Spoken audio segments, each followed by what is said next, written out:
এই হচ্ছে ফর্ম। তো কার কার বাড়ি এরকম ফর্ম দিয়েছে আর কারা কারা অলরেডি এটা ফিল আপ করে জমা দিয়েছো ইত্যাদি ইত্যাদি জানিও। তো নাগরিকত্ব প্রমাণ করার পালা।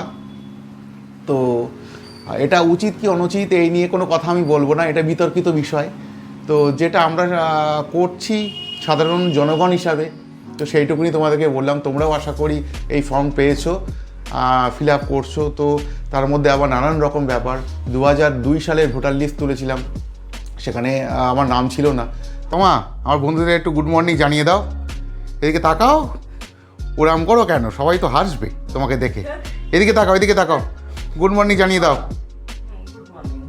চান করে হেভি ঠান্ডা লাগছে, তো ছাদে এসে একটু রোদে দাঁড়ালাম। তো যাই হোক, চান টান করে ফ্রেশ হয়ে বসে গেলাম টিফিন নিয়ে। আজকে সকালবেলা আমার টিফিনটা দেখো, রুটি আর বেগুন ভাজা আর সঙ্গে 1 কাপ চা। নমস্কার, আমি পলাশ ঘোষ আর আপনারা দেখছেন the Bengal express, travel, foods and more. Hello বন্ধুরা, কেমন আছো সবাই? আশা করি সবাই খুব খুব ভালো আছো, আমিও ভালো আছি। আবারও চলে এলাম খুব ছোট্ট একটা ফ্রেশ ব্লগ নিয়ে। তো বাজে এখন সকাল 9টা, ঘুম থেকে উঠেছি। আজকে উঠতে সত্যিই খুব দেরি হয়ে গেছে, বাইরে ঠান্ডা ঠান্ডা পড়েছে, উঠতেই ইচ্ছা করছিল না, এরকম একটা ব্যাপার। তো কখন কি করব আমি জানি না, কারণ আমি 10টার সময় এবার বেরিয়ে যাব। 1 ঘন্টা হাতে টাইম, তার মধ্যে চান করব, টিফিন করব, নিজের কাজকর্ম গোছাবো, আবার বেরোবো। তার মধ্যে একটা ছোট্ট করে ব্লগ করার চেষ্টা করছি যতটা সম্ভব আমার পক্ষে। তো সকালবেলা উঠে ব্লগ করা একটা নেশা মতো হয়েছে, বেশ ভালোও লাগে সত্যি কথা বলতে।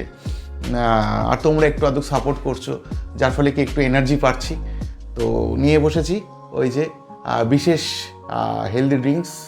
তো আগের ভিডিওতে দেখিয়েছি, তার আগের ভিডিওতেও বলেছিলাম। তো জিরে, মৌরি, মেথি ইত্যাদি ইত্যাদি সব একসাথে সারা রাত ধরে ভিজিয়ে সকালবেলা সেটা ফুটিয়ে তার মধ্যে একটু মধু লেবু দিয়ে এটা খাচ্ছি চায়ের বদলে। আজ প্রায় 3 দিন কি 4 দিন হচ্ছে হয়তো এটা খাচ্ছি। তো খেয়ে সত্যি কথা বলতে সারাদিন কোনো অসুবিধা হচ্ছে না। যেরকম চা খাওয়া একটা নেশা ছিল না, যে সকালবেলা উঠে চা খেতে হবে, তো এটা খেয়ে খুব একটা অসুবিধে হচ্ছে না।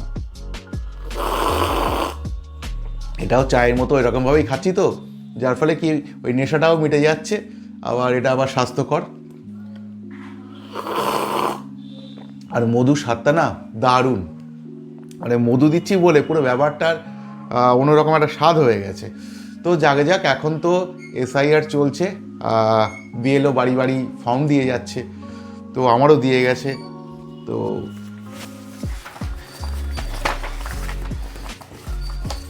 এই হচ্ছে ফর্ম। তো কার কার বাড়ি এরকম ফর্ম দিয়েছে আর কারা কারা অলরেডি এটা ফিল আপ করে জমা দিয়েছো ইত্যাদি ইত্যাদি জানিও। তো নাগরিকত্ব প্রমাণ করার পালা।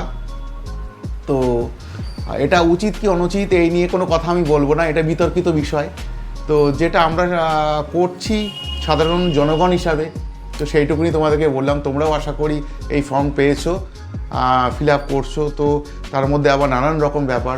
2002 সালের ভোটার লিস্ট তুলেছিলাম, সেখানে আমার নাম ছিল না। তার কারণ আমি 2002 সালে ভোটারই ছিলাম না, মানে আমার তো বয়স তখন 18 ছিলই না। তখন 2002 সালে আমি স্কুলে পড়তাম। কোন ক্লাসে? 7-10 পড়তাম, হয়তো 7 কি 8, না 8 হবে না, 7 অথবা 6 হয়তো পড়তাম। তো তখন আমার ভোটার লিস্টে, মানে 2002 সালে ভোটার লিস্টে আর নাম না থাকারই আর কথা আর কি, সেটাই স্বাভাবিক ব্যাপার। তো বাবা মা সকলের নাম ছিল, সেটা আর কি প্রিন্ট আউট করে রেখেছি। তোমরা যারা এরকমভাবে জমা দেবে না, তোমরাও এটা এরকমভাবে একটা প্রিন্ট করে নিজের কাছে রেখে দিও, আমার এই ফাইলের মধ্যে করা রয়েছে। তো যাকে যাক, এখন ব্যাপারটা হলো কালকে আবার শুনলাম 2025 সালের একটা প্রিন্ট আউট দরকার। 2025 সালে অবশ্য আমি ভোটার হয়ে গেছি, তখন ভোট দিয়েওছি। তো সেটা বার করতে হবে, নানান রকম ঝামেলা।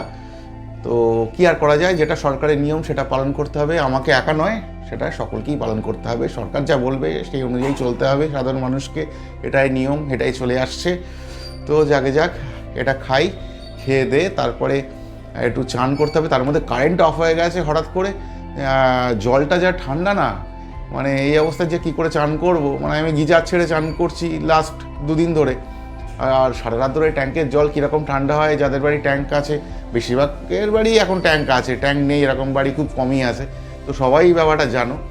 তো একটু জল না গরম করে চান করলে না হঠাৎ করে খুব সর্দি কাশি হয়ে যেতে পারে। তো প্রথম একদিন ওরকমভাবে চান করে সারাদিন একটা জ্বর ভাব ছিল, সেটা কাটিয়েছি। তো দেখি কারেন্ট আসলে ভালো, না আসলে গ্যাসে জল গরম করে চানটা করে নিতে হবে।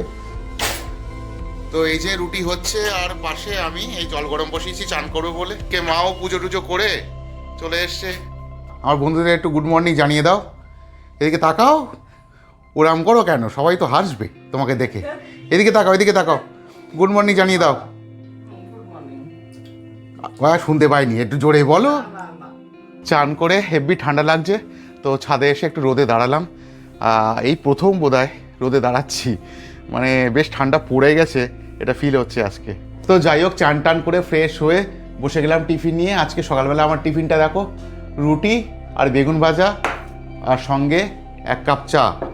তো রুটি বেগুন ভাজা খেতে কিন্তু আমার দারুণ লাগে, আর বিশেষ করে না শীতকালে বেগুন ভাজা, বেগুন পোড়া এইসবগুলো বেশ সুন্দর লাগে। তো একটু খেয়ে দেখি কেমন লাগে। ভালোই লাগে, কিন্তু রুটিগুলো না বড্ড মোটা আর বড্ড শক্ত হয়ে গেছে। আসলে আমার ওয়াইফ ঠিক রুটি করতে পারে না, তো যাকে খেতে থাকি। চাটা আবার ঠান্ডা হয়ে যাবে ওদিকে, গল্প করলে হবে না। তো ব্লগটা এখানেই শেষ করছি, দেখা হবে পরবর্তী কোনো ব্লগে অন্য কোনো মুহূর্তে। ততক্ষণ সবাই ভালো থাকো, সকলকে ভালো রাখো, আর আমাকে একটু সাপোর্ট করো, ভালোবাসা দাও। টাটা।